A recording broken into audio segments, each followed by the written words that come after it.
नमस्ते दोस्तों, स्वागत है आपका हमारे चैनल पर। आज मैं आपको एक ऐसी कहानी सुनाने जा रहा हूं जो मेरे साथ घटी थी। ये कहानी है एक रात के उस खौफनाक सफर की जो मैं आज तक नहीं भूल पाया।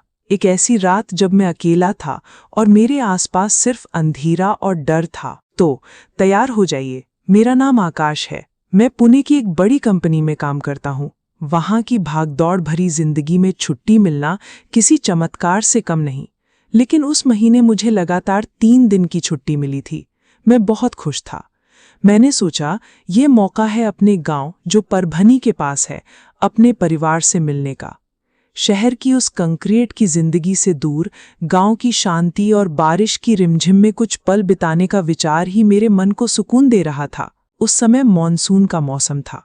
बारिश की हल्की हल्की फुहारें गिर रही थीं। मुझे बारिश से कोई परेशानी नहीं थी, बल्कि उस ठंडी हवा और बारिश की बूंदों का आनंद ही लेना था। काम खत्म करके मैं शाम को करीब 6 बजे पुणे बस स्टैंड पहुंचा। मेरी बस परभनी के लिए तैयार खड़ी थी। मैं जल्दी जल्दी बस में चढ़ा और खिड़की वाली सीट पकड़ ली। बस में एक अलग ही माहौल था। कुछ परिवार अपने बच्चों के साथ गांव जा रहे थे, तो कुछ लोग अकेले अपने काम से लौट रहे थे। जैसे ही बस शहर की भीड़ से बाहर निकली, शहर का शोर धीरे धीरे पीछे छूटने लगा। बाहर बारिश तेज हो गई थी। आकाश में बादल गरज रहे थे और बिजलियों की चमक हर कुछ मिनटों में आसमान को चीर रही थी। खिड़की से आने वाली ठंडी बूंदें मेरे चेहरे पर पड़ रही थीं, जो इस सफर को और भी खूबसूरत बना रही थीं। लेकिन मेरे मन में एक अजीब सी बेचैनी थी। गांव के कच्चे रास्ते जो बारिश में कीचड़ से लबालब हो जाते हैं, मेरे दिमाग में घूम रहे थे। सोच रहा था इतनी रात में मैं उन रास्तों से घर कैसे पहुंचूंगा। करीब 1.5-2 घंटे का सफर शांति से बीता। बस हाईवे पर दौड़ रही थी। बारिश का जोर थोड़ा कम हुआ था, लेकिन बादलों की गड़गड़ाहट अभी भी जारी थी। तभी अचानक बस को एक जोरदार झटका लगा। बस एक तरफ झुकी और थप की आवाज के साथ रुक गई। कंडक्टर ने चिल्लाकर कहा, टायर पंक्चर हो गया है। मेरा दिल धक से रह गया। सोचा अब क्या होगा। अभी तो मेरा गांव बहुत दूर है, परभनी तो उससे भी आगे। सारे यात्री बस से नीचे उतरे, मैं भी उतर गया। बाहर पक्का रास्ता था, लेकिन आसपास घनी झाड़ियां थीं। बारिश ने रास्ते को जैसे साफ कर दिया था। ठंडी हवा का एक झोंका मेरे चेहरे से टकराया तो थोड़ा सुकून मिला, लेकिन मन की चिंता कम नहीं हो रही थी। कंडक्टर और कुछ यात्रियों ने मिलकर जल्दी जल्दी टायर बदला। सौभाग्य से उनके पास एक अतिरिक्त टायर था। हमारे गांव के रास्तों पर टायर पंक्चर होना कोई नई बात नहीं थी। लकड़ी ढोने वाली गाड़ियों से रास्ते पर नुकीले टुकड़ी या कीले पड़ी रहती थीं।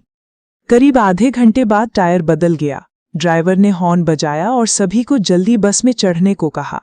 उसने कहा, ये इलाका बहुत खतरनाक है, यहाँ रात में कोई नहीं रुकता। हमें मजबूरी में रुकना पड़ा। हम सब बस में वापस बैठे। बारिश अब हल्की हल्की थी। बस आगे बढ़ी और एक एक करके गांव पीछे छूटने लगे। अब मेरा गांव का फाटा पास आ रहा था। बस में अब सिर्फ मैं, कंडक्टर और ड्राइवर ही बचे थे। बाकी यात्री अपने अपने स्टॉप पर उतर चुके थे। आखिरकार मेरा गांव का फाटा आया। ड्राइवर ने मुझे वहां उतारा और बस परभनी की ओर चली गई। जैसे ही बस की लाइट और आवाज दूर हुई, मुझे अकेलेपन का एहसास हुआ। चारों तरफ सन्नाटा था। गहरा अंधेरा मुझे घेरे हुए था। मैंने एक गहरी सांस ली और मन में कहा, चलो अब घर चलते हैं। मैं गांव की ओर चल पड़ा, लेकिन जैसे ही मैंने कच्चे रास्ते की ओर कदम बढ़ाया, मेरे सामने सिर्फ काला अंधेरा था। मैंने मोबाइल की टॉर्च जलाई, लेकिन उसकी छोटी सी रोशनी उस विशाल अंधेरे के सामने बेकार थी। आसपास कुत्तों के भौंकने की आवाजें गूंज रही थीं। वो आवाज इतनी डरावनी थी कि लग रहा था जैसे कोई भूत प्रेत मेरे रास्ते में खड़ा हो। मेरा दिल जोर जोर से धड़क रहा था। मुझे याद आया कि बड़ों से सुना था कि गांव के बाहर का ये रास्ता बहुत डरावना है। यहाँ पुराने बरगद और बोरी के पेड़ हैं, जहाँ हड्डाल यानी भूतनी दा वास है। मैं डर के मारे चुपचाप चल रहा था। तभी मुझे लगा कि मेरे पीछे कोई चल रहा है। हाँ, पक्का कोई था। पाँव की आहट साफ सुनाई दे रही थी। लेकिन बस ने तो सिर्फ मुझे ही उतारा था। फिर मेरे पीछे कौन हो सकता था। मैं रुक गया और पीछे मुड़कर देखा, लेकिन वहां कोई नहीं था। रास्ता पूरी तरह खाली था। मैंने सोचा शायद मेरा वहम होगा, शायद मेरे ही कदमों की आवाज थी। मैं फिर से चलने लगा। कुछ कदम चलते ही मुझे किसी के रोने की आवाज सुनाई दी। ये किसी औरत की रुदन भरी आवाज थी। मैंने टॉर्च उस दिशा में घुमाई और फिर जो देखा उससे मेरे होश उड़ गए। एक पेड़ के नीचे लाल साड़ी में एक औरत बैठी और रो रही थी। मैंने सोचा, इतनी रात में ये औरत यहाँ क्या कर रही है? क्या गांव में कोई मुसीबत तो नहीं? मैं धीरे धीरे उसके पास गया। जैसे जैसे मैं पास पहुंचा, उसका रोना और तेज हो गया। मेरा दिल जोर जोर से धड़क रहा था। मैंने हिम्मत करके पूछा, आप कौन हैं? क्यों रो रही हैं? क्या आप गांव की हैं? अगर आपको मदद चाहिए तो मैं मदद कर सकता हूं। लेकिन उसने कोई जवाब नहीं दिया। मैंने दोबारा पूछा, फिर भी उसने कुछ नहीं कहा। उसने सिर तक नहीं उठाया। मुझे लगा यहां रुकना ठीक नहीं। मैं उसे पार करके आगे बढ़ने लगा। तभी उसका रोना एक डरावनी हंसी में बदल गया। वो जोर जोर से हंस रही थी। उसकी हंसी इतनी भयानक थी कि मेरे पांव वहीं जम गए। लगा जैसे किसी ने मेरे पांव पकड़ लिए हों। मैंने पीछे मुड़कर देखा और जो देखा उससे मेरी रूह कांप गई। उस औरत के पास अब 4-5 और औरतें थीं। उनके चेहरे भयानक थे। उनकी आंखें पूरी तरह सफेद थीं। वो सब जोर जोर से हंस रही थीं। मेरी तो बोलती बंद हो गई। मुझे याद आया कि बड़ों ने कहा था कि अगर ऐसी जगह पर हड्डाल दिखे तो आग जलाओ, वो गायब हो जाती हैं। मैं सिगरेट पीता था, इसलिए मेरे पास हमेशा लाइटर रहता था। मैंने तुरंत लाइटर निकाला और उसे जलाया। जैसे ही लाइटर की लौ जली, वो सारी औरतें पलक झपकते गायब हो गईं। रास्ता फिर से सुनसान हो गया। मैंने वहां से भागने की कोशिश की, लेकिन बारिश की वजह से रास्ता कीचड़ से भरा हुआ था। मैं पेड़ों का सहारा लेते हुए धीरे धीरे आगे बढ़ा। आखिरकार मैं गांव की बस्ती में पहुंचा। दूर दूर तक घरों की मध्यम रोशनी दिख रही थी, लेकिन रास्ते पर सिर्फ मैं ही था। कुत्तों के भौंकने की आवाजें अब भी कहीं दूर से आ रही थीं। मैं तेजी से अपने घर की ओर भागा। कीचड़ की वजह से मैं ठीक से दौड़ भी नहीं पा रहा था। आखिरकार मैं अपनी गली में पहुंचा। मेरे जीव में जीव आया। मैंने भगवान का शुक्रिया अदा किया कि मैं सही सलामत अपने घर के दरवाजे तक पहुंच गया। मैंने दरवाजा जोर जोर से खटखटाया। मेरे पिताजी जल्दी सो जाते थे, लेकिन मेरी बहनों ने शायद आवाज सुनी। उन्होंने पिताजी को जगाया। पिताजी ने बाहर से पूछा, कौन है? मैंने कहा, पिताजी मैं हूं, आकाश, दरवाजा खोलो। पिताजी ने दरवाजा खोला। मैं झट से अंदर घुसा और दरवाजा बंद कर लिया। पिताजी ने चिंता से पूछा, बेटा सब ठीक है ना? इतनी रात में कैसे आ गया?